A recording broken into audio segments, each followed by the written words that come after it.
That didn't just happen organically. It didn't just start appearing everywhere. There had to be like a marketing meeting, right? I just like to imagine that meeting of like politicians and marketing people. And one marketer is like, okay, I think I got it. 9/11, never forget. And that crushes, right? Everyone's like, that's good. That's somber. That's timeless. That's respectful. Fits on a toy NASCAR model car, which is an item currently in the 9/11 gift shop, I checked.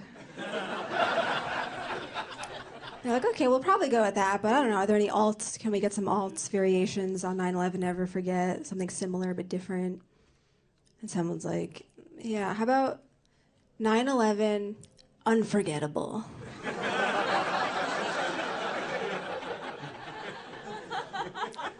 Yeah, that's like almost the same. But now it kind of sounds like a rave review. This is a tragedy, not a tour de force performance. And then some firefighters like, how about 9/11? Don't forget about it. And the governor's like, could you go back to ground zero, please? We'll call you a hero, never pay for your health care, you get it, right? I'm calling attention to the issue.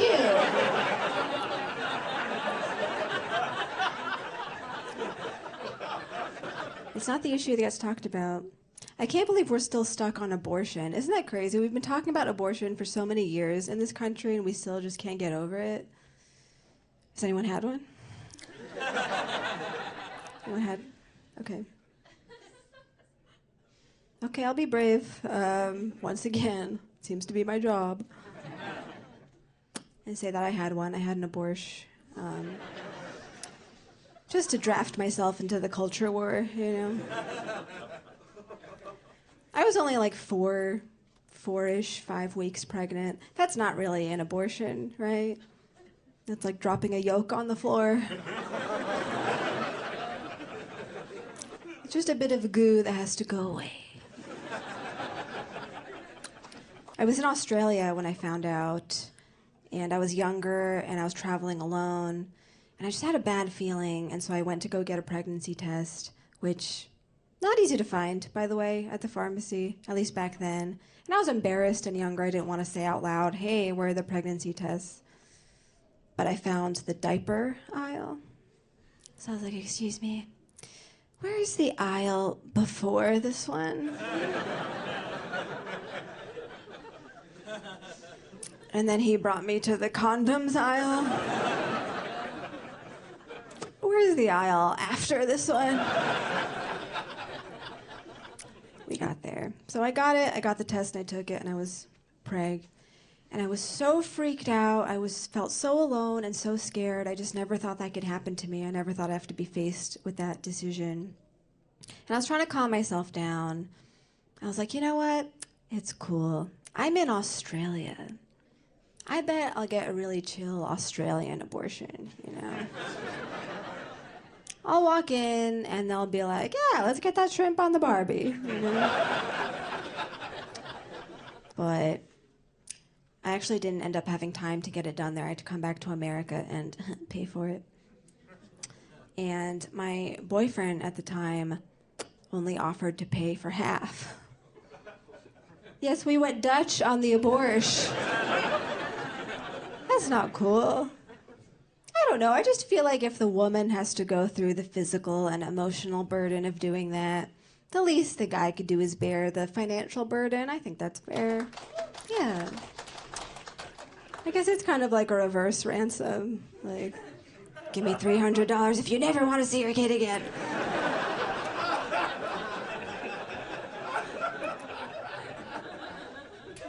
I met a guy who actually had a pregnancy fetish. Preg porn, that's what he liked. I don't want to like kink shame, but I couldn't get into it personally, you know. And I was like, why that? And he goes, I just think it would turn me on to feel a life inside of you. Yeah. I was like, I'm alive.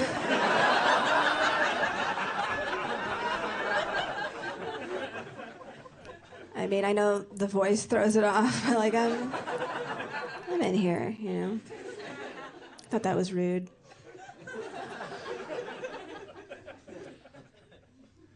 Also knew a guy who had a foot fetish. It was more of a DM. He was seeking, you know, foot photos for cash. And I was like, I don't know, their feet, I don't care. The real problem was that we couldn't decide if I should send the photos first or if he should send the money first. He was like, well, I think you should send the photos first because I've been scammed before. I was like, okay, but you're the freak in this transaction. So I think you should send the money first. We were at an impasse. So I was like, okay, I'll send you one toe now and the rest when I get the money. And then I sent the toe and he was like, actually, I'm good. That's rude, right? That's rude. Like, I knew I shouldn't have sent the big toe. It looks so big without the context of the other toes. I like to get an interesting fetish. I went to a sex store to try to look for a fetish. I don't know if you guys have been to the sex store recently, but it's a brave new world of customer service. In the sex store, I walked in and this woman was like, do you have any questions about anything? But I got nervous. I just picked something up, like, what's this one do? And with no hesitation, she goes, oh, this one. You're going to want to insert that into your pussy face forward. And that way it's going to hit your G-spot while also bouncing on your clit. I was like, do you want to get out of here?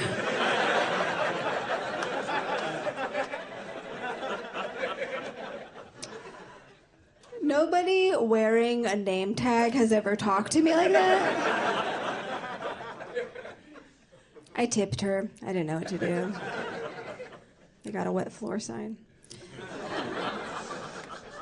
Anyway, I thought it'd be a fun, sexy date idea, you know, to like go with a guy to a sex store, but you have to make sure you're close enough to somebody before you do that.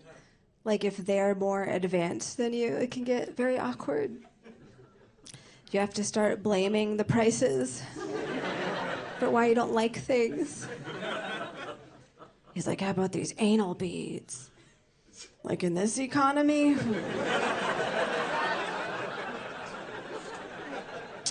I'm trying to own a home one day.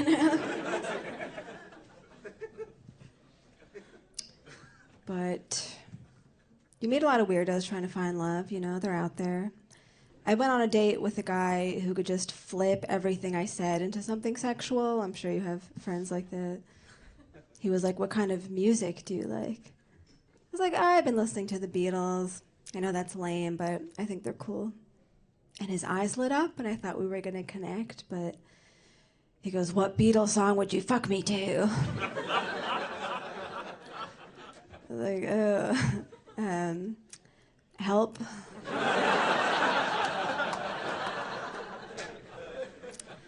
It won't be long. Probably not come together.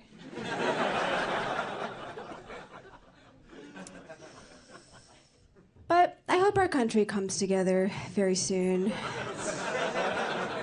Maybe that's what we need, one giant drunken orgy. I don't really know. Because I'll tell you, I do travel everywhere, and the one thing that we still have in common in this country is that we love to get drunk. It's really our primary culture. And I think it's beautiful. We've all mutually decided that slowly poisoning ourselves to death is fun. And it's great. We're in one big death cult. That's cool. I like drinking wine. That's my favorite way to get drunk. But my only problem with wine is I don't know anything about it, and I refuse to learn. So I'll just go to a store and ask for advice on buying a bottle. And it's like an interview to do that. They ask you so many questions. This man was like, do you have a preference on the origin of the wine? I'm like, no. This store is fine.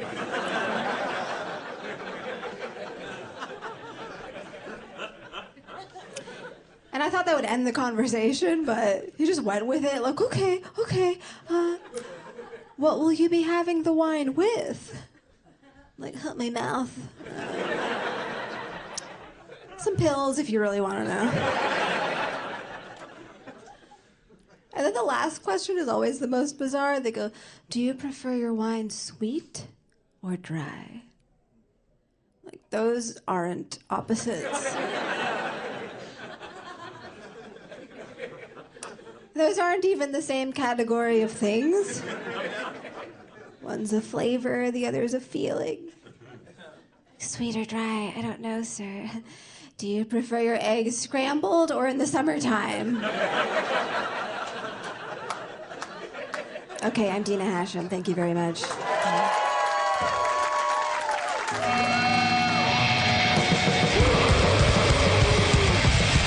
We pay them, and the military drones and Middle Eastern daycare or whatever. I didn't push the button.